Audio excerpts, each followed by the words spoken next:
안녕하세요. 한편의 영화처럼 기억되는 수업 노음석입니다. 자, 오늘은 이제 이번 강의에서는 73페이지 자 고려 초기 구강으로 들어가도록 하겠습니다.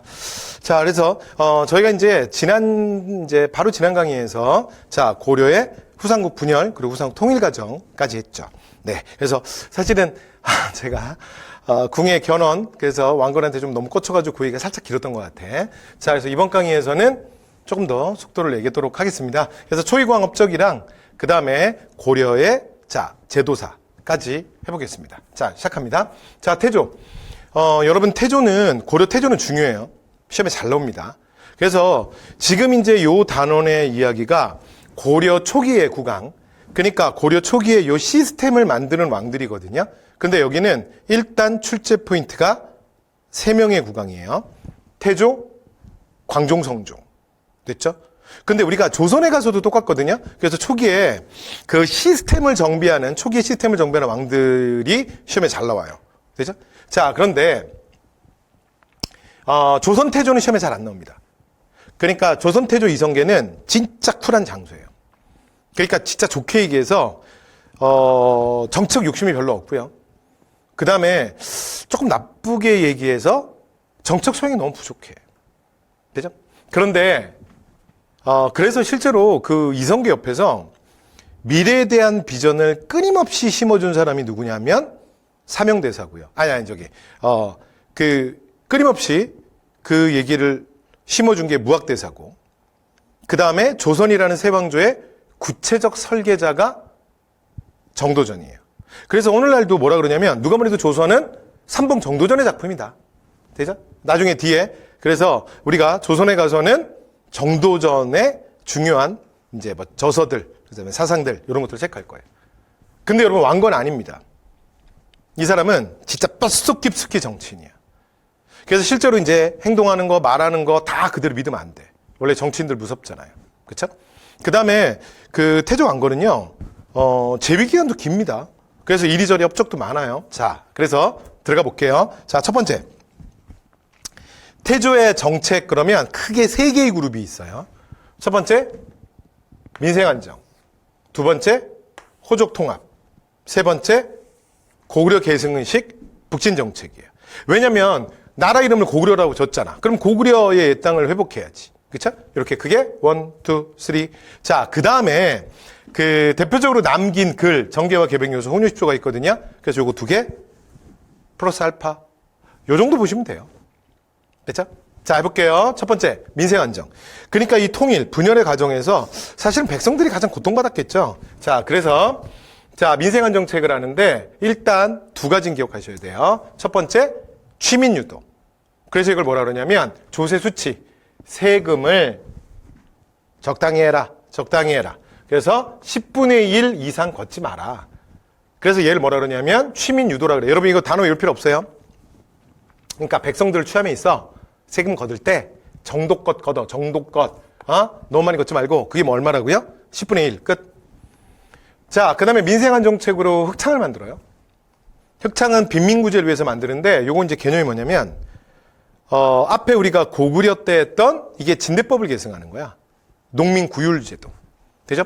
그런데 여러분 이게 흑창 이름 너무 세지 않아? 그렇지 않아요? 꼭 무슨 뭐라고 말해야 돼? 뭐 전투부대 이름 같지 않아요? 그래서 나중에 이름이 너무 세다. 그래서 성종이 저 흑창을 그대로 계승하는데 이름을 의창으로 바꿉니다. 잠시 후에 성규편에 다시 나올 거야. 자, 호족통합정책 갈게요. 일단 호족은 이제 크게 둘로 이제 2가지 방법으로 가는데 생각해 보세요. 이 호족들이 사실은 이 지방 세력들, 요 토호들이 사실은 자기를 지지했기 때문에 내가 세상의 주인이 된 거잖아요. 그쵸? 고려 태조 입장에서. 그죠? 그 또 3한 1통했고.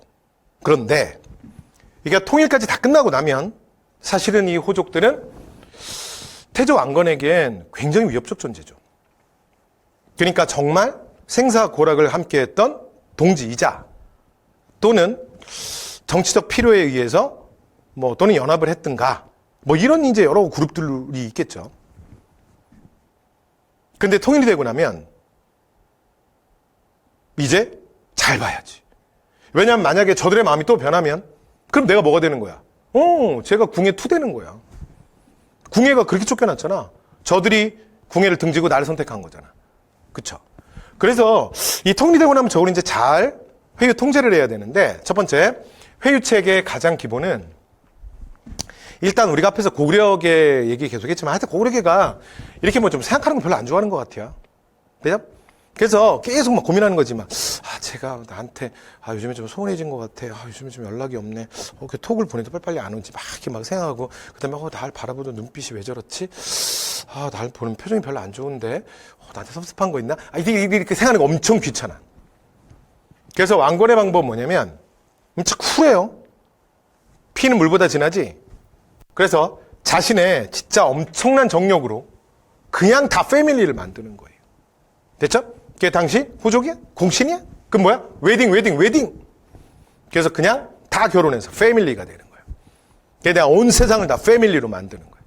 이게 이제 왕권의 방법이에요. 됐죠? 자, 그래서 이게 첫 번째.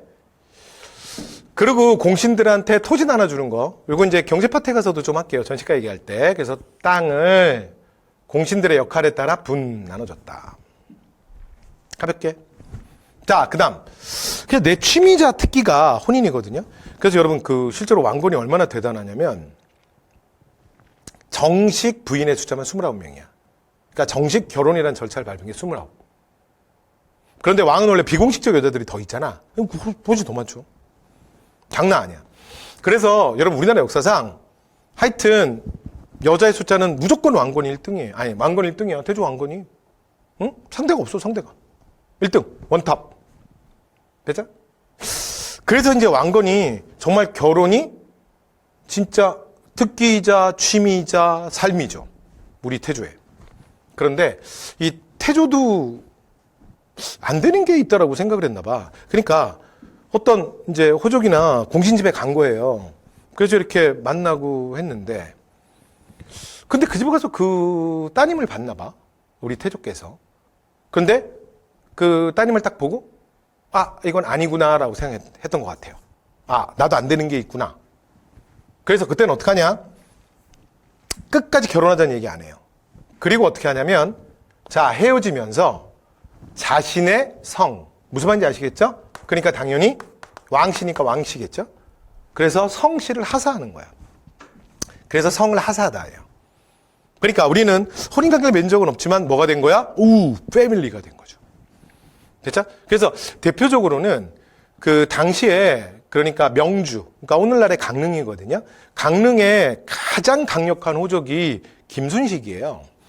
근데 김순식이 사실은 이제 마지막까지 그 투항을 안 했던 세력 중에 하나인데, 나중에 이제 김순식이 왕건한테 오니까 왕건이 그를 이제 그 가족들을 한번 보고 나서 어떻게 하냐면 결혼하지 말자 그래. 그리고 성을 내려요. 그래서 그 김순식이 왕순식이 됩니다. 됐죠? 회유체계는 됐죠? 그래서 자, 땅도 주고 결혼해서 패밀리 만들고 안 되면 성 줘서 패밀리 만들고. 두 번째, 통제. 그렇게만 다 못하잖아.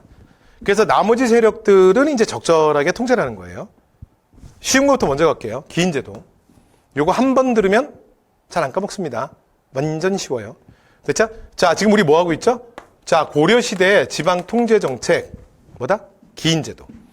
그런데 얘는 뭐랑 똑같냐면, 자, 신라의 상수리 제도를 그대로 계승한 거예요.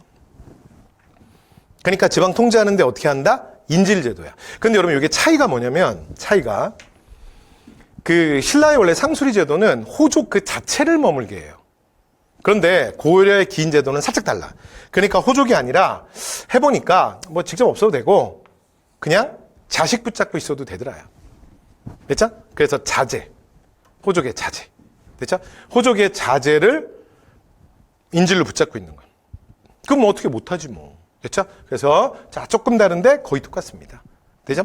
네, 그래서 그냥 노트장 찍어 두시면 될 것 같고요. 그 다음에 여러분 뭐 생긴 모양은 똑같죠?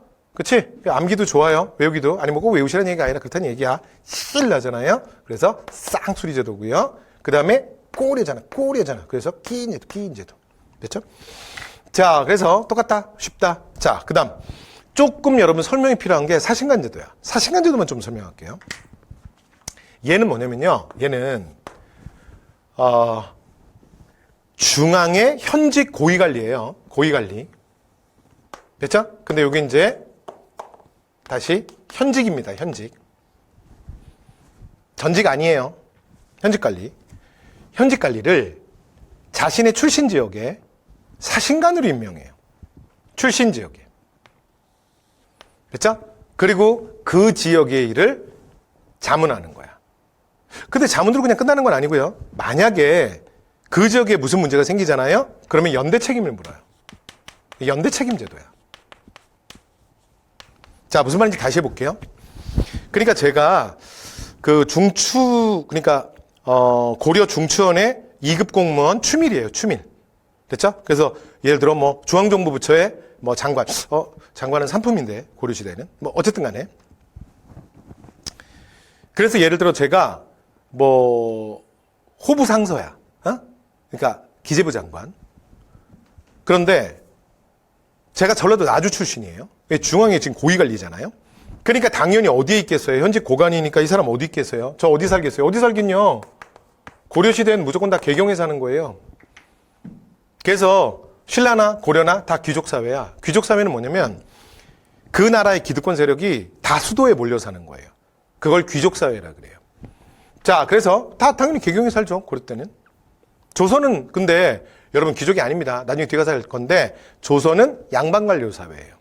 조선의 모든 기득권 세력은 한양에 안 살아요. 한양에 사는 사람도 있지만 안 사는 사람도 있어요. 그렇죠? 근데 고려는 아니에요. 다 개경에 있는 거야. 그럼 제가 중앙에 고위관리니까 지금 현재 개경이 있잖아요. 근데 저는 원래 고향이 전라도 나주 출신이에요. 그러면 전라도 나주에, 그러니까 중앙정부에서 저를 전라도 나주에 사신관으로 임명해요. 그러면서 제가 원래 제 고향이잖아. 그러니까 제 뭐 친척들이나 제 친구들이나 뭐 있을 거 아닙니까? 그럼 그 지역에 대해서 일정 정도 제가 계속 체크를 하는 거예요. 그 다음에 예를 들어 뭐 향리들을 임명하는데도 부호장 이하 관리, 그래서 제가 일부 조금 관여도 해요. 자, 그러면서 뭔가 조금이라도 이상한 동향이 있잖아? 그러면 중앙정부에 빨리빨리 알리는 거야. 근데 만약에 제가 전라도 나주 사신관인데 안타깝게도 전라도 나주에서 반란 사건이 일어났어. 그런데 예를 들어 제가 미리 중앙정부에 뭔가 한 게 아무것도 없는 거야. 그러면 저에게 책임을 묻는 거예요. 너는 전라도 나주 사신관으로서 전라도에서 저런 불미스러운 일이 일어날 때까지 뭐 했냐는 거야. 그래서 연대 책임을 묻는 겁니다. 됐죠? 자, 그래서 요거 이제 하나, 방금 말씀드린 것처럼 현직 고위관리입니다. 그러니까 개경에 있는 거고요. 출신 지역의 일을 자문하긴 하지만, 그러나 출신 지역으로 파견하거나, 왜냐면 여러분 제가 기재부 장관이야.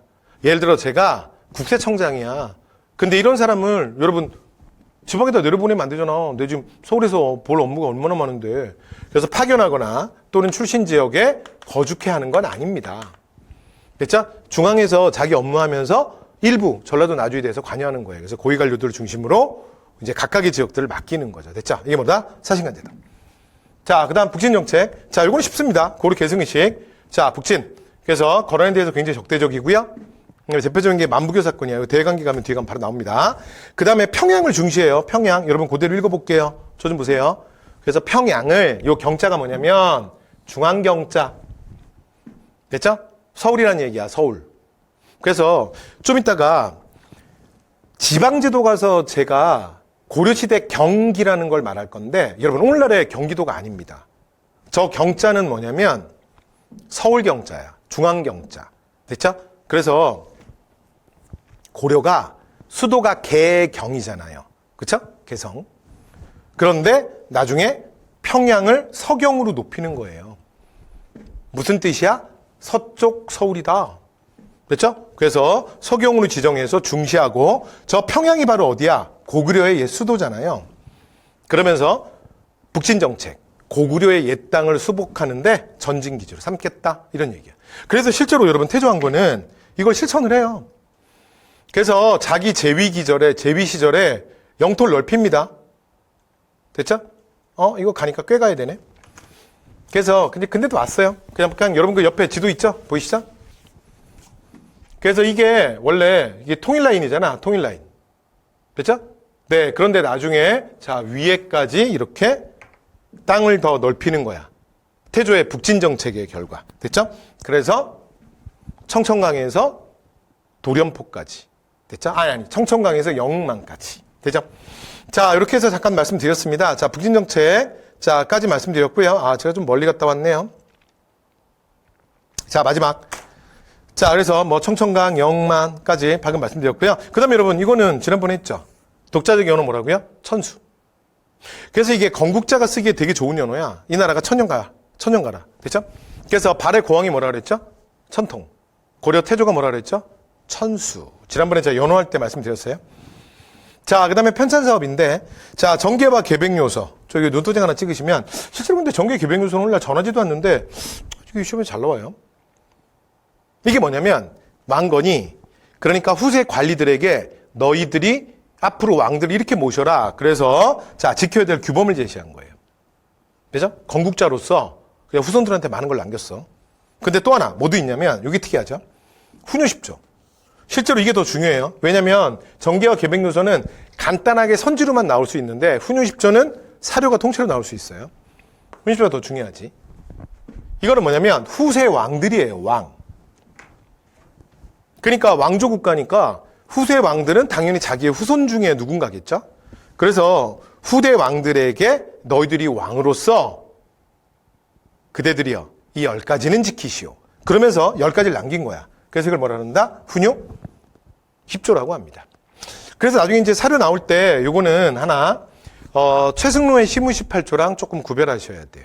되죠?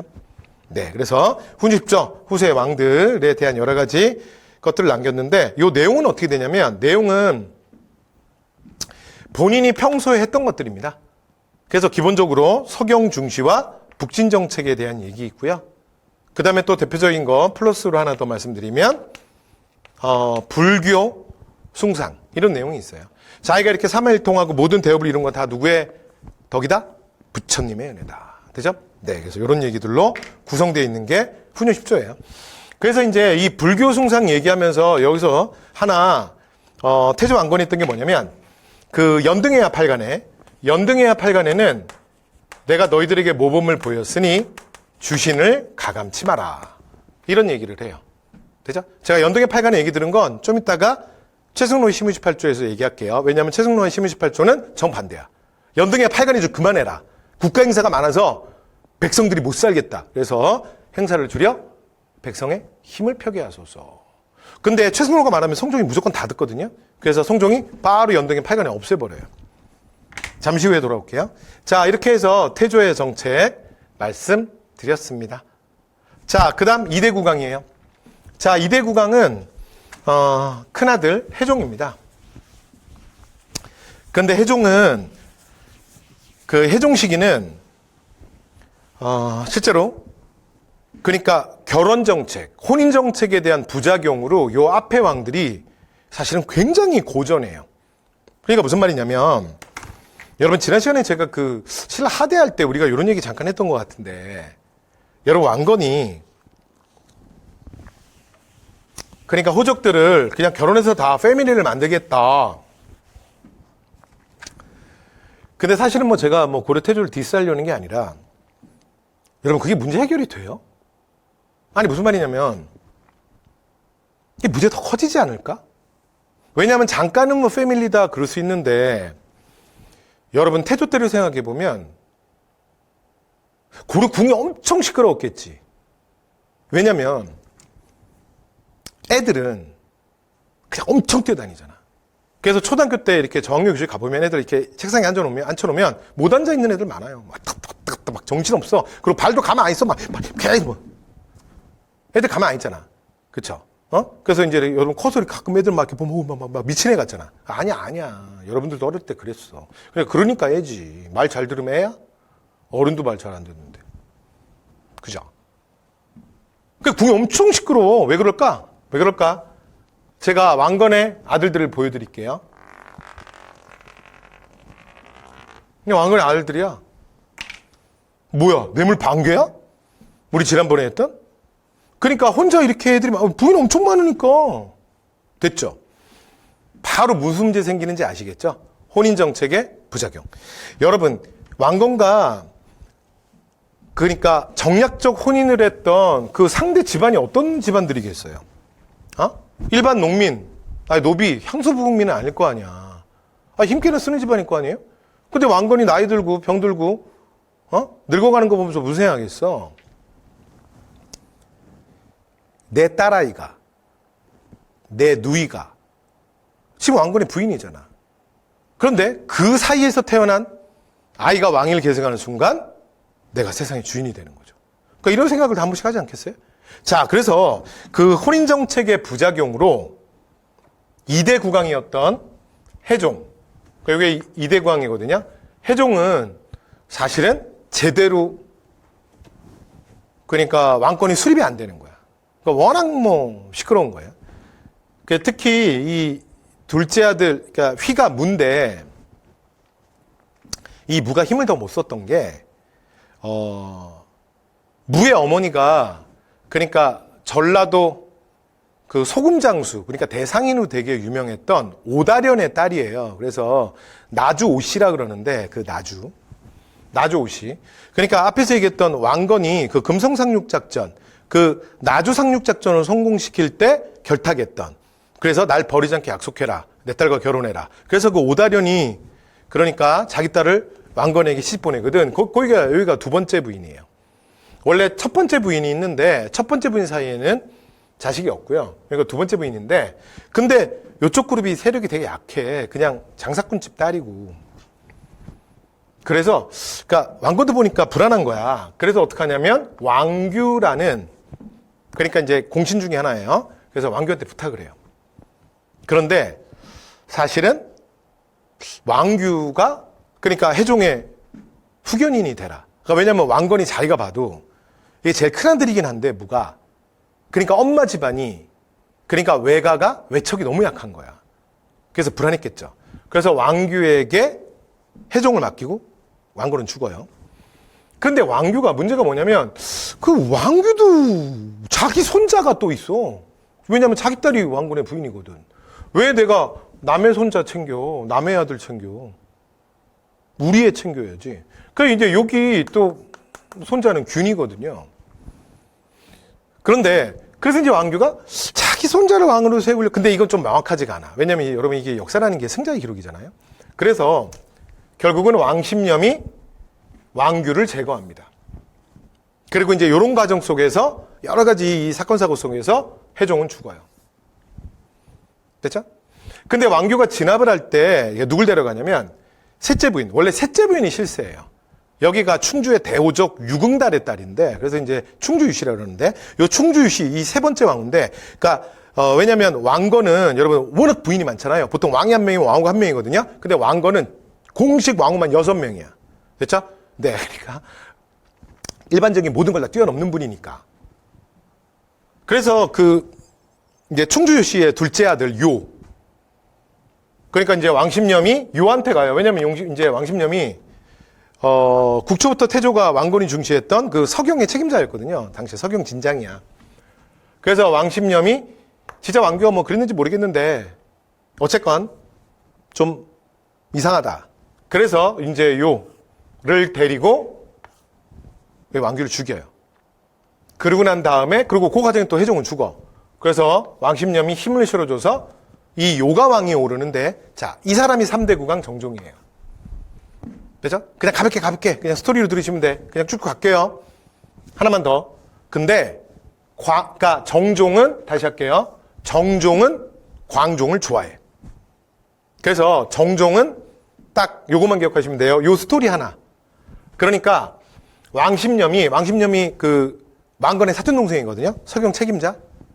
그래서 왕십념과 함께 호조, 그러니까 공신 하나 때려잡고 왕이 오르는 거야. 요 사람이 정종이야. 그 다음에 정종이 광을 좋아해. 그래서 정종이 거란의 침입에 대비해서 군대를 하나 만드는데, 그 군대 이름이 그래서 광군이야. 이게 거란의 침입에 대비하는 군대인데, 요 광군이 왜 중요하냐면, 요 광군이 나중에 뭐가 되냐면, 이게 뭐의 모체가 되냐면 고려의 지방군. 바로 제가 지방제도 가서 할게요. 아니 군사제도 가서 할게요. 요건 이제 주영군이라 그러는데, 요 광군이 주영군의 모체가 돼요. 그래서 요 광군에서 조금 더 살을 붙여가지고 주영군을 만들어요. 마지막. 그리고 정종이 사실은 이 자기 삼촌, 자기를 왕세웠던 삼촌이죠. 그래서 왕십년 때문에 스트레스 엄청 받거든. 왜 그러냐면 이 왕십년이 제가 그 서경의 책임자라 그랬잖아. 서경의. 근데 3대 국왕 정종 입장에서는 여러분 왕십년은 그냥 삼촌이 아니에요. 왜냐면 날 왕 세워준 사람이잖아. 그렇잖아요? 그래서 왕십년이 정종한테, 근데 왜냐면 왕십년 입장에서는 서경이 자기 홈그라운드잖아. 왜냐면 서경이 책임자였는데. 그래서 뭐라 그러냐면 전하 아니 서경이라는 곳은 아니 이젠 태조 때부터 그렇게 중요했던 곳인데 서경으로 천도하시죠. 그러면서 자 왕십년이 정종한테 서경으로 천도하자 그래. 근데 거절 못하는 거야. 왜냐면 왕십년이 그 정도로 큰 힘이 있는 사람이고 나 왕 세워준 사람이잖아. 그런데 왕십년 반대파들은 지금 갑자기 왜 서경으로 가자는지 다 알잖아요. 그러니까 여기 반대하고 난리가 났어. 그래서 자 국론이 두루 분열돼서 막 간다 아닌다 막 그런 과정에서 정종이 스트레스를 죽어요. 근데 정종이 죽으면서 자기 아들이나 뭐 이런데 이제 양위하는 게 아니라 자기 바로 밑에 동생한테 양위를 해요. 그래서 이 사람은 휘가 소거든요. 소? 바로 밑에 동생이야. 바로 밑에. 그래서 정종은 광종을 좋아해. 그냥 들어만 두세요. 그래서 왕위를 광종한테 넘깁니다. 이 사람이 바로 4대 국왕 광종인데 여러분 광종 완전 중요합니다. 됐죠? 그래서 초이국왕 1, 2, 3 태조, 광종, 성종. 자, 광종 갈게요. 여러분 광종은 4대 국왕인데 태조 왕건의 손자이거나 증손자가 아닙니다. 그냥 아들이에요. 그러니까 위에 2대 3대 왕들이 다 자기 아버지가 아니라 다 자기 형들이야. 그쵸? 맨 첫 번째는 배다른 형, 여기는 사실은 같은 엄마의 같은 형들. 여기는 완전 진짜 형제지. 형들이 이 호족과 공신의 틈바구니 속에서 방금 전에 말씀드린 혼인정책의 부작용, 이 권력 다툼 속에서 형들이 죽어나가는 걸 봤거든요. 그러면서 왕이 올랐잖아. 그래서 이 사람은 어떻게 하냐면 왕이 딱 되고 나면 7년 동안 진짜 아무것도 안 해요. 그 뭐만 하냐? 매일 파티만 하는 거야. 그냥 에브리바디 파티. 매일. 됐죠? 이러면서 공신들, 호족들을 안심시키는 거예요. 매일 이제 파티하는 거야. 이 나라가 누구의 나라입니까? 여러분의 나라죠. 제가 어떻게 있어요? 여러분 덕에 있는 거죠. 즐기세요. 이거 맨날 하는 거야. 맨날. 됐죠? 그리고 그다음에 여러분 여기 뭐 혹시 강의를 듣는 뭐 중고등학생이 혹시 있는지 모르겠지만 아무래도 제 수업은 성인들이 더 많지 않을까? 여러분 밤 늦게까지 술 드셔보셨죠? 그리고 집에 오면 어때? 뿌듯해요? 많이 묻다! 그러면서 뿌듯해? 뭐 그렇진 않잖아요. 그래서 이 광종이 또 그 매일 연회 파티가 끝나면 또 선물을 준비해요. 그래서 공신들 호족도 나눠주는 거야. 그래서 막 그 왕실에서 내려오는 보검도 주고요. 그 다음에 무슨 금으로 이렇게 뭐 조각을 새긴 것도 막 주고요. 됐죠? 수고하셨다고, 고맙다고, 막 이러면서. 이렇게 7년 동안 호족들을 안심시켜요. 물론, 당연히 자기가 파티를 주관하는 사람이니까 자기도 매일 술 먹어야죠. 그죠? 자, 그리고 딱 8년째가 되면 크레이지 모드로 바뀝니다. 그동안 모든 준비는 끝난 거야. 그래서 이제부터 사냥개에 대한 사냥이 시작될 거예요. 그래서 여러분 제가 지난번에 신문왕 때도 얘기했죠. 사냥이 끝나면 사냥개에 대한 사냥이 시작되는데 실제로 통일을 한 사람, 실제로 건국한 사람 못해. 여러분 태조왕건 못한다니까. 나중에 태조이성계도 못해. 태조이성계는 더 못해. 원래 굉장히 우유부단한 사람이야. 되죠? 왜냐면 진짜 같이 죽음을 같이 하면서 같이 살아왔던 동지잖아. 그렇죠? 진짜 막 험한 들판을 뛰어다니면서 내가 사냥을 할 때 내가 늘 다니고 다녔던 나와 함께 했던 사냥개는 여러분 그냥 개가 아니야. 나중에 진짜 가족이 된다니까요. 됐죠? 근데 그 사냥개를 내가 어떻게 나와 동고동락을 했는데. 그래서 그 이후에 누가 등장한다? 진짜 피도 눈물도 없는 그 사냥개를 전문적으로 사냥하는 사람들이 나와요. 자, 그게 고려에선 광종입니다. 자, 그래서 조금 전에 제가 7년 얘기했죠. 그리고 이제 딱 제위 8년 차가 되면 이제 쇼타임이야. 됐죠? 준비가 끝났어. 그래서 다 때려잡는 거예요. 그죠? 그래서 이게 어느 정도냐면 태조왕건 때 공신 책봉받았던 한 대략 200여 가문 중에 광종 제위가 끝나고 나면요. 그 살아 숨쉬는 가문이 한 20여 개 남았다 그래요. 그러니까 진짜 싹 죽인 거야. 그죠? 자, 그러면 이제 시험으로 와볼게요. 자, 시험에서 여러분이 꼭 기억하셔야 될 광종 그러면 제일 중요한 거. 광종 시험 엄청 나오거든요. 노비왕건법, 그리고 과거제. 이게 무조건 1번입니다. 됐죠? 자, 일단 노비왕건법. 여러분 이게 노비왕건법이라는 게 뭐냐면 이게 노비를 해방시키는 건데 이게 무슨 얘기냐면 당시에 왜 이게 왕들 입장에서도 이게 공신 호족이 왜 두려웠냐면 그리고 왜 이들을 상대하는 게 쉽지만 않았냐면 고려는 물론 마지막까지도 좀 그런데 저희 제도사 가서 제가 또 얘기할게요. 완전한 중앙집권을 이루지 못해요. 그러니까 소위 말해서 봉건제적 요소가 굉장히 많아, 고려는. 그러니까 지방 세력들이 상당히 다 남아있는 거야. 되죠? 근데 이게 초기에는 또 그게 특히 심해. 그래서 이게 어느 정도로 심했냐면 힘께나 쓴다는 공신 집안에 가잖아요? 그럼 그 집안에 데리고 있는 노비가 막 3,000명에서 4,000명이야. 여러분 막 힘께나 쓰는 집은. 이게 상상이 돼요? 여러분 집에 지금 현재 노비가 3명만 있다고 생각해도 여러분 감동의 물결 아니야? 그죠? 근데 집에 가면 노비가 3,000에서 4,000이야. 제가 현장에서 이런 얘기 했더니 누가 쉬는 시간에 와서 이렇게 물어보더라고요. 근데 뭐 교수님 집이 3,000명, 4,000명 되면 집이 뭐 엄청 커야 되고 뭐 너무 불편하지 않을까요? 그걸 누가 질문하더라고요. 제가 뭐라 그럴게요? 별게 다 걱정이다. 그죠? 그게 걱정이 돼? 자, 그런데 이게 여러분 그 말도 안 되는 그 숫자가 이게 어떻게 가능하냐면 물론 이제 고려 시대는 그 중앙 정부가 다 통제하지 못하는 상당히 토호 세력들이 좀 남아 있는 그러니까 봉건 제후들처럼 그러니까 그런 요소들도 좀 있고요. 그다음에 그 후삼국의 분열 시기한이 있었잖아요. 우리가 앞 시간에 했던 거. 그래서 실제로 전쟁이 일어나면 어떤 일이 벌어지냐면 무조건 정상적인 경쟁이가 안 돼요.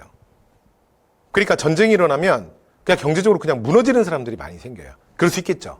그쵸? 왜냐면 현대사도 마찬가지야. 예를 들어 이제 우리 같은 경우는 6.25 전쟁 같은 걸 겪었으니까. 그럼 그렇게 해서 막 부산으로 피난 가고 그러면 어떻게 되겠어요? 집, 절 다 버리고. 아니 내가 버리고 싶어 버렸나? 그게 경제로 완전히 무너지지 않겠어요? 되죠? 그러니까 이런 사람들 되게 많아요. 그 다음에 또 하나. 전쟁이 일어나면 약간은 무정부 상태가 되거든요. 그러니까 국가, 행정, 치안, 그 다음에 뭐 이런 시스템들이 제대로 작동을 못 해요. 그러다 보니까 무슨 일이 벌어지냐면 일부 세력가들이나 지방 세력가들에 의해서 그러니까 무고한 양민이 그냥 일반적인 시민인데 그냥 노비가 돼버리는 거야. 그러니까 이렇게 불법적으로 발생하는 노비들이 되게 많았거든요. 그래서 이게 노비가 많은 거야. 그러니까 고려시대에 여러분 힘께나 쓰는 무슨 대우적 이런 사람들이 노비를 막 3,000씩 거느리고 있으면 정말 말도 안 되는 게 그러면 뭐 고려는 전 백성의 노비와야 다 노비야, 다 노비? 그러니까 그건 좀 말이 안 되잖아요. 그러니까 이거 특별한 상황이에요. 그래서 실제로 이렇게 그렇게 많은 노비들은 여러분 생각해 보시면 굉장히 그 왕권한테는 중앙에는 위협이 되는 요소잖아. 그죠? 왜냐하면 그거는 언제든지 군사력으로 전환이 가능하잖아요. 그렇죠?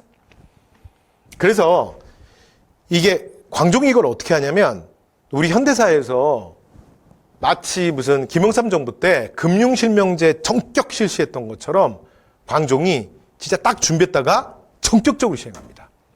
그래서 모을모일 기준으로 해서 그냥 바로 시작하는 거예요.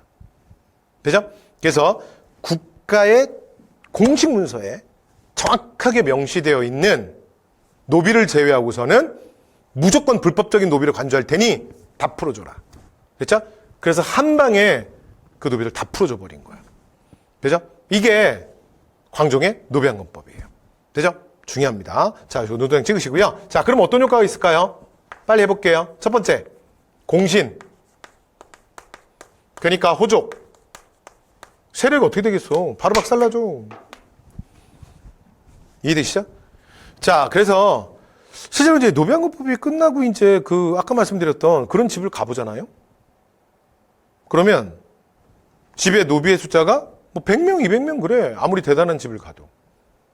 또 여러분 실제로 그게 정상이지. 3,000명이 뭐야. 4,000명이. 되죠? 자, 그래서 자, 공신 세력이 위축되고요. 두 번째, 국가 재정이 확보가 돼요. 국가 재정. 그래서 이게 노비환급법 중요해요. 그리고 나중에 우리가 이제 마지막 시간에 고려 마지막 시간에 공민왕 할 때인데 공민왕의 전민변정도감도 사실은 이런 목적으로 하는 거예요. 그러니까 뒤에 사배상은 뭐 잠깐 이런 말씀 드릴 건데 여러분 노비라고 하는 건요. 노비는 그러니까 노비라는 이 제도가 없어지는 날까지 기득권 세력과 국가가 계속 갈등을 빚어요.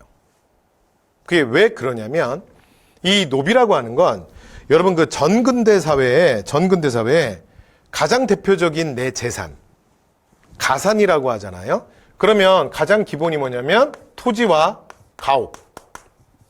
그렇죠? 그러니까 오늘날로 생각하면 그런 거잖아요. 이제 뭐 내가 갖고 있는 또는 우리 부모님이 갖고 있는 땅 그리고 아파트 또는 뭐 오피스텔 갖고 있다. 뭐 상가 하나 분양받은 거 있다. 뭐 그런 거. 그죠? 그리고 또 하나는 뭐예요? 그렇지. 뭐 여러 가지 금융 상품들이죠. 예를 들면 뭐 국공채를 갖고 있거나 뭐 아버지가 주식을 갖고 있거나 됐죠? 뭐 코인을 갖고 있거나 응? 그런 거. 근데 예전에는 뭐였냐면 정근대 사회는 토지 가옥 아니면 노비입니다. 그래서 이게 가장 중요한 재산이야. 그러니까 실제로 만약에 부모가 죽을 때 있잖아요. 그럼 이제 자식한테 상속을 할 거 아니에요. 그 상속할 때도 이게 제일 중요한 거야. 예를 들어 이 집은 뭐 큰아이를 주고 뭐 밑에 마을에 무슨 뭐 논 맷지기 뭐 맨마지기는 뭐 작은 아들을 주고 둘째를 주고 뭐 이렇게. 그다음에 노비들 중에 뭐 누구는 큰 놈을 주고 또 누구는 작은 애를 주고 이렇게 원래 상속을 하는 거예요. 그게 굉장히 중요한 재산이죠. 됐죠? 그런데 이게 여러분 기득권 세력에게는 재산인데요. 국가 입장에서는 노비는 절대 많아지면 안 돼요. 왜냐하면 노비는 정근대 사회의 사람이 아닙니다. 그래서 국가에 어떠한 권리를 요구하지도 않고요. 어떠한 의무를 지지도 않아요. 그러니까 무슨 일이 벌어지냐면 노비가 많아지면 진짜 노비는 국가에 세금 한 푼 안 내거든요. 그리고 여격 대상도 아니에요. 그러니까 그러니까 노비가 많아지면 국가 입장에서는 국민들의 숫자가 없어지는 거야. 세금을 내야 될 백성들이 없어지는 거야. 이해됐죠? 자, 그래서 이런 왕권 강화와 관련해서 이런 효과들이 있는 거예요. 두 번째, 과거제. 이 과거제는 어떻게 시행하냐면 여러분 여기 과거제 시행에서는 이 쌍기라는 이름을 누소장 좀 찍어주세요. 그런데 여러분 이제 이거 뭐 기억하기는 좋아요. 왜냐면 저 흔하지 않은 이름이잖아요. 여러분 친구 중에 쌍기 있어요? 뭐 한국에서 흔하지 않는 이름이야. 있어요? 뭐 강쌍기, 최쌍기, 김쌍기, 박쌍기? 이름 딱 보니까 뭐야? 아, 이거 중국 사람이네. 그래서 당시에 후주의 학자거든요. 중국인이에요. 그러니까 후주의 사신단들이 올 때 쌍기가 함께 와요. 그런데 이제 광종이 그때 쌍기를 눈여겨봐둔 거야. 그리고 이제 쌍기에 대해서 좀 이제 알아보고 그다음에 이제 말도 좀 해보고 그러니까 딱 내 스타일이라고 생각한 거죠. 그래서 중국 사신단들이 갈 때 쌍기한테 따로 사람을 보내서 쌍기를 꼬셔요. 그래서 대저택을 주겠다. 그리고 대토지, 그리고 노비도 내리겠다. 고려에 남아달라. 고려에 남아달라. 그래서 실제로 광종이 꼬셔서 성공해요. 그래서 쌍기를 남깁니다. 그런데 광종은 그러면 왜 이렇게 쌍기를 남겼냐? 왜 그러냐면 이 쌍기가 중국에서 이미 굉장히 유명한 학자였어요. 그리고 이 사람이 했던 일이 뭐냐면 오늘날 우리 표현으로 하면 그 교육부 같은 데 있었던 거죠. 그래서 수능 출제와 관련된 업무를 한 거야. 무슨 말인지 되세요? 그래서 당시에 과거 응시를 주관했던 주관자 중에 한 명이야. 그러니까 과거 제도라는 거에 대해서 너무너무 잘 아는 거지. 사실은 광종이 꿈꿨던 건 뭐냐면 그동안에는 사실은 그냥 공신집의 자식이잖아요? 그럼 아버지가 높은 관직에 있잖아? 그럼 그 아들도 그냥 같이 하는 거야. 그래서 그냥 해먹던 놈이 계속 해먹는 거야. 그러면 이거 여러분 이전에 통일신라 때 골품제랑 뭐가 달라? 차이가 있다면 골품제는 태어나는 순간, 저분은 좀 심하죠. 태어나는 순간 그냥 뼈에다 새겨버리는 거잖아. 그냥 진골, 육두품 이렇게 새기잖아요. 그러면 그냥 영원히 지울 수 없는 거죠. 그래서 영원히 기득권을 보장해 주는 거야. 근데 이건 그 정도는 아니지만 그래도 뭐 어차피 계속 지들끼리 다 해먹잖아. 그래서 광종은 아버지가 잘나도 아버지가 고위 관료라도 아들이 관리 못할 수도 있는 거야. 그리고 아버지가 관리가 아니더라도 공부도 좀 하고 능력이 있는 자들을 발탁해서 국가가 써야 국가가 발전하지 않겠냐. 그리고 왕권도 강화되고 공시 세력도 견제하고. 그래서 과거제를 하고 싶었던 거예요. 근데 여러분 중국 역사에서 중국은 당나라 때부터 과거제가 많이 자리 잡혀요. 여러분 우리가 당나라는 앞에 송신라 발해할 때 당나라 했던 거 아니야. 그죠? 나당 전쟁 할 때도 했고. 당나라 때 그때부터라고요, 중국은. 그러니까 중국은 그 과거제에 대한 노하우가 좀 있어요.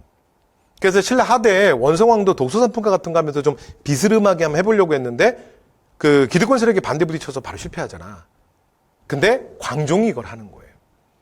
그리고 이 과거제, 그러니까 국가공무원을 뽑는 시험이 여러분 1000년이 넘게 그래서 개인의 능력을 따져서 공무원을 뽑는 시험이 오늘까지도 대한민국으로 이어지고 있잖아요. 그래서 과거제 중요합니다. 이걸 통해서 신구 세력의 교체, 자 능력 있는 사람을 관리로 발탁하겠다는 거죠. 자, 그 다음 또 황제국. 황제국을 표방하는데 독자적 연호. 이거 좀 노트랑 찍으시죠. 광덕, 준풍. 그냥 느낌대로 꽝종이죠. 꽝종이지. 그래서 꽝덕, 쫑이죠. 준풍. 여러분 고려 왕들은 이제 연호 끝났습니다. 저 고려 태조 연호 좀 전에 했는데 기억나요? 천수. 그 다음에 두 번째, 자 나머지 다 연호 없고요. 자 독자적 연호 두 번째 광종이 광덕, 준풍. 광덕, 준풍. 그렇죠? 그 다음에 불교 정책은 뭐냐면, 자, 균열을 이 개경에다가 귀법사라는 거대한 사찰을 만들어요. 그리고 그걸 통해서 사실은 불교를 좀 뭔가 통합해 보려고 해요. 그러니까 겉으로는 숭불인데 사실은 뭐 숭불은 아니고, 귀법사가, 그러니까 균여가 화엄종승려거든요. 지난번에 제가 혹시 우리 의상할 때 의상의 화엄종 기억나요? 여러분 불교 종파 중에 이게 교종의 가장 큰 문파인데 국가는 중앙정부는 무조건 화엄종을 밉니다. 만물을 아우르는 하나, 하나 속에 있는 만물. 그 하나가 뭐야? 부처고 그 하나가 뭐야? 왕이야. 됐죠? 그래서 중앙집권적 왕권 강화에 많이 기여하거든. 그래서 불교 세력도 이렇게 좀 국가 입장에서 이렇게 좀 통합을 해서 좀 하고 싶었던 거예요. 됐죠? 네, 근데 크게 이제 이 부분은 뜻을 이루지 못합니다. 그런데 이 정책 나오면 광종 끝. 자, 그 다음에 경종입니다. 그의 아들. 자, 그의 아들 경종은요, 요거만 하나만 보시면 돼요. 전식과. 최초로 전식과 시작해요. 끝. 그리고 젊은 나이에 갑자기 죽습니다. 갑자기 병석에 눕는데, 그거 그냥 못 일어나요. 그래서 그냥 죽어요. 됐죠? 그래서 이 아들이 바로 왕에 못 올라. 왜냐면, 요게 경종의 당시에, 경종이 되게 건강했는데? 그리고 젊었거든요. 그래서 뭐, 이게 30몇 살인가 죽어요. 그래서, 그냥 병석에 눕더니 못 일어난 거야. 그냥 끝난 거야. 됐죠? 그래서 누가 왕에 오르냐면, 6대 국왕이 성종인데, 되죠? 이 성종은 경종의 아들이 아니에요. 경종의 사촌동생이에요. 그래서 성종 그냥 편하게 한번 보시죠. 그러니까 뒤에 가면 제가 한번 말씀드릴 건데 저 성종, 요런 묘를 달고 있는 사람은 되게 중요한 사람이에요. 중요해요. 자, 일단 눈치로. 저런 묘를 달고 있으면 일단 의미가 뭐냐면 그 나라의 제도가 기본적으로 완료됐다야. 완성. 됐죠? 그래서 우리가 조선사, 고려사 똑같습니다. 그냥 편안하게 들으세요. 성종이 끝나죠? 그러면 그 다음에, 왜냐면 이게 제도의 완비지. 그래서 얘기가 제도사로 갈 거야. 그리고 제도사로 갈 때는 항상 순서가 똑같아. 중앙제도, 지방제도, 군사제도, 관리등용제도. 이렇게 4개만 볼 거예요. 가장 기본 국가제도. 됐죠? 왜냐면 국가제도 완성. 저 성자가 나왔으니까 그 다음에 얘기가 제도사로 가야 돼. 그 제도사로 갔지. 그리고 나면 다시 그 다음 스토리로 이어가면 돼요. 그 다음 단원에서. 이해되죠? 자, 이렇게 진행이 될 거예요. 그 다음에 이 성종이, 근데 실제로 고려성종, 조선성종 그냥 여담으로 말씀드리면 고려 성종, 조선 성종 그 역사에서 이런 얘기 들어보셨어요? 평행이론? 옛날에 뭐 그 영화도 만들어서 막 나오고 그랬는데. 뭐 링컨과 케네디 뭐 이런 얘기 모르세요? 근데 고려 성종, 조선 성종이 좀 그래요. 평행이론. 둘이 되게 비슷해. 일단 제도 시스템 완성했다는 게 저게 똑같죠? 그 다음에 둘 다 또 뭐가 비슷하냐면 저 성종을 기준으로 원래 이런 묘를 쓰는 왕들이 그렇긴 한데 초기사회가 끝나고 중기사회로 넘어가는 거야. 그리고 뒤에 가면 한 번 더 얘기할게요. 초기사회, 중기사회 넘어가는 그 기준은 뭐냐면 지배층의 변동이에요. 그러니까 고려는 요 앞에까지가 호족의 시대고 성종 이후가 이제 문벌 귀족의 시대예요. 예, 문벌 귀족은 문벌 귀족 편에 가서 다시 얘기할게요. 일단 그냥 들어만 두세요. 그 다음에 성종 전까지가 사회적 분위기가 좀 자주적이고요. 조선성종, 고려성종 똑같습니다. 조선도 성종 뒤로 가잖아요. 사회가 보수화돼요. 이런 면도 비슷하죠. 그 다음에 또 뭐도 비슷하냐면 그냥 편하게 들으세요. 둘 다 왕의 1순위가 아니었어요. 방금 전에 말씀드린 것처럼 광종의 아들이 경종인데 경종이 전시가하고 그냥 바로 죽는다 그랬잖아. 그리고 사촌동생이야. 왕이 아니야. 됐죠? 그런데 순위도 밀려 있었어. 원래 바로 왕위 계승권자는 왕욱이라는 사람이 있었어요. 그러면 성종이 어떻게 왕이 오르냐? 이 사람이 신라계와 결탁하는 거야. 그냥 들어만 두세요. 신라계. 됐죠? 그러니까 신라계들은 뭐라고 생각했냐면 사실은 고려는 우리가 세운 나라다. 이렇게 생각한 거야. 그래서 실제로 이제 고려가 이게 호족 연합 정권이거든요. 그러니까 기본적으로 이제 고구려계, 그쵸? 기본이지, 기본. 됐죠? 고구려계. 그래서, 고구려계가 그러니까 주도하는 거죠. 근데 여기가 왕건 그룹이죠.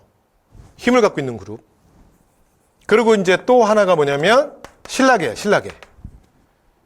신라계는 그들의 브레인 역할을 해주는 거야. 그러니까 앞에서 배웠던 뭐라고요?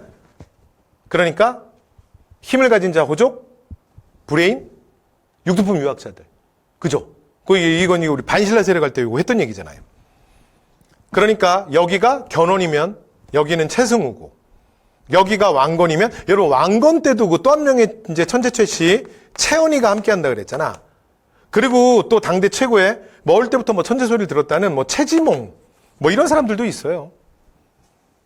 그래서 이런 이제 학자들도 사실은 왕건 옆에 있었거든. 그러니까 신라계는 이렇게 생각한 거야. 결국 이제 우리가 만든 거잖아. 이 고려라는 왕조 우리가 주인공 아니야. 그런데 이들이 4대 국왕 광종을 경험하면서 공포 체험을 한 거야. 그러니까 이 나라가 우리나라라고 생각했는데 아닌 거야. 뭘 우리나라야, 우리나라가. 광종 같은 특별한 사람들, 진짜 크레이지 킹이지. 한 번만 더 등장하면 우리는 진짜 먼지처럼 사라질 수도 있는 거야. 그래서 광종 제위기를 거치고 나면 이들이 급속도로 이제 막 결탁해요. 됐죠? 자기들끼리 결집해. 그래서 다음 왕은 우리가 세워야 한다. 그리고 우리의 기득권을 보장받아야 된다. 그래서 이들이 정치적으로 막 뭉치고 그리고 그들과 결탁한 게 성종이에요. 그래서 휘는 치인데요. 치, 왕치. 근데 저 사람은 왕이 순위에서 밀려 있었는데 굉장히 왕이 되고 싶었던 사람이야. 그래서 신라계의 요구를 받아들이는 거야. 이렇게 결탁하는 거야. 됐죠? 그래서 6대 국왕이 오르게 됩니다. 이 사람이 성종이에요. 여러분 이 배경을 왜 얘기했냐면 이 신라계 당시의 대빵이 최승로야. 앞에서 최치원 기억나요? 최승로 기억나세요? 채원이 기억나세요? 다 저기 신라계 유학자들. 되죠? 그래서 성종 이코르 최승로야. 그래서 성종, 최승로, 성종. 최승로가 뭐 얘기하잖아? 성종이 무조건 오케이입니다. 왜냐면 이 그룹들이 자기 왕 만들어줬잖아. 그래서 앞에서 기억나세요? 그래서 앞에서가 없구나. 그래서 다시 한번 얘기하면 광종이 엄청난 왕권강화했잖아요. 그러면 성종 때는 뭘 하느냐? 이제 왕권에 제한을 하는 거야. 왕권 견제. 왜냐면 강종처럼 마음대로 날뛰면 안 된다는 거야. 더 이상 고려의 왕들은. 돼요? 그런데 여러분, 우리가 이제 시험에서 만날 때 왕권 강화는 있지만 왕권 견제라는 건 없어요. 되죠? 그래서 그게 시험에 나올 때는 어떻게 나오냐면 그 단어를 써드릴게요. 그게 뭐냐면 유교 정치의 실현이에요. 뭔 소리냐? 네가 왕이라 할지라도 왕권 행사는 네가 하고 싶은 대로 하는 게 아니야. 유교라는 정치적 틀 속에서 해라요. 이해됐죠? 그래서 여러분 실제로 우리나라 역사에서 유교 정치가 본격적으로 구현되는 게 언제야? 성종이에요. 그래서 여러분 성종 되게 중요한 왕이야. 그러니까 조선 성종보다 고려 성종이 훨씬 중요한 사람이에요. 그래서 실제로 우리나라 최초로 뭐 이제 정착하는 것도 되게 많아. 됐죠? 기억하셔야 돼요. 그리고 그 대표가 시무 28조야. 제가 그대로 읽어볼게요. 왕이 정치를 할 때 지켜야 될 28가지. 한 번만 더. 여러분 왕권 강화 같아요? 왕권 견제 같아요? 왕권 제한 같아요? 그냥 생각해보세요. 집에 어느 날 갔더니 여러분의 엄마가 예를 들어 철수면 학교 갔다 딱 집에 왔더니 또는 뭐 어디 갔다 왔더니 벽에다 붙여놓은 거야. 철수가 매일 지켜야 될 28가지. 그러면 여러분 왕권 강화예요? 애들 가출하지? 예를 들어 내가 출근했다 퇴근해 보니까 우리 부인이 우리 남편이 벽에다 써놓은 거야. 당신이 지켜야 될 28가지. 됐죠? 이해되시죠? 자, 이게 뭐다? 유교정치의 실현입니다. 그래서 이제 이들이 왕권을 제한하기 시작해요. 그리고 최승로의 시무 28조는 여러분 시험에 되게 잘 나오는 게 아까 제가 훈유 10조 하면서 이런 말씀 드렸던 거 기억나죠? 연등의 팔간에 봄에는 연등은 행하고 겨울에는 팔간행음. 행사 너무 많잖아. 그래서 국가재정 낭비되고 행사를 줄여서 백성의 힘을 펴게 하소서. 그랬더니 성종이 바로 없애버려요. 됐죠? 자, 그 다음에 지방간 파견. 자, 그래서 요것도 되게 많이 나오는데 요거 이제 사료 이제 밑에 있죠? 한번 가볍게 보시죠. 그래서 원래는 태조께서 이걸 하려고 했어. 그런데 초창기 일이 번다하여 못했지. 왜냐면 우리 태조께서는 너무너무 정말 진짜 멈추지 않는 웨딩 퍼레이드. 그죠? 그래서 최승로가 뭐라 그러냐면 청컨대 외관을 두소서. 자, 이게 무슨 말이냐면 지방간 파견하라고요. 그래서 요 얘기를 했더니 이게 최승로의 시무 28조에서 굉장히 유명한 대목이에요. 그랬더니 어떻게 하냐면 여기다 써볼까요? 자, 그대로 요 얘기대로 성종이 전국의 가장 중요한 거점에 12목을 설치해요. 그리고 여기에 지방간을 파견하는데 이 지방간을 뭐라 그랬냐면 지방간 이름이 목사예요. 이게 고려시대 최초의 지방간 파견이에요. 되죠? 여기에 최승록이 그대로 받아서 하는 거예요. 되죠? 자, 그래서 지방간 파견. 됐죠? 자, 그 다음. 자, 체제정비. 아까 체제정비가 그래서 성종. 이런 명호 아무나 받는 거 아니라 그랬잖아요. 갑니다. 자, 중앙제도. 자, 중국의 삼성육부제를 받아들이는데 살짝 변형시켜요. 그래서 우리 시장에 안 맞으니까 이건 제도사 가서 할게요. 삼성을 두 개를 합쳐서 이성. 그리고 육부입니다. 자, 그 다음에 중앙에 국자감. 자, 국자감은 국립대학이에요. 국립대학. 앞에서 기억나시죠? 고구려는 태학, 통일시라는 국학, 그 다음에 발해는 주자감.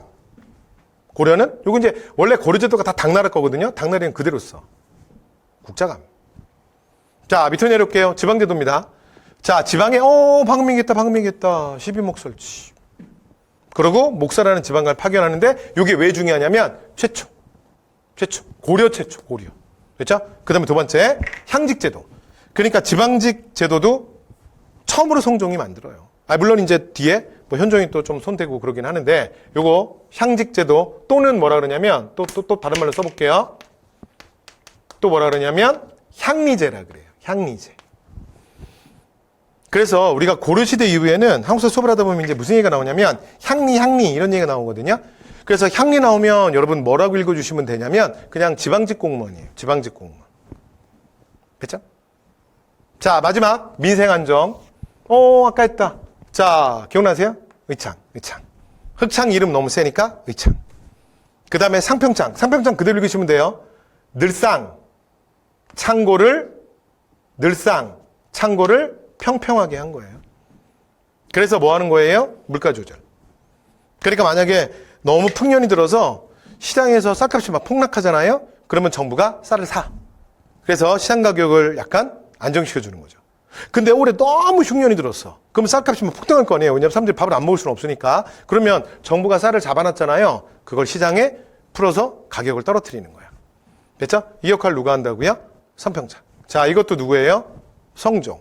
자, 이렇게 해서 초기 구강의 업적 말씀 다 드렸습니다. 그래서 사료까지 좀 봤고요. 최승로 28조. 자, 문제 풀고 마무리하도록 하겠습니다. 자, 마지막 문제 하나 볼게요.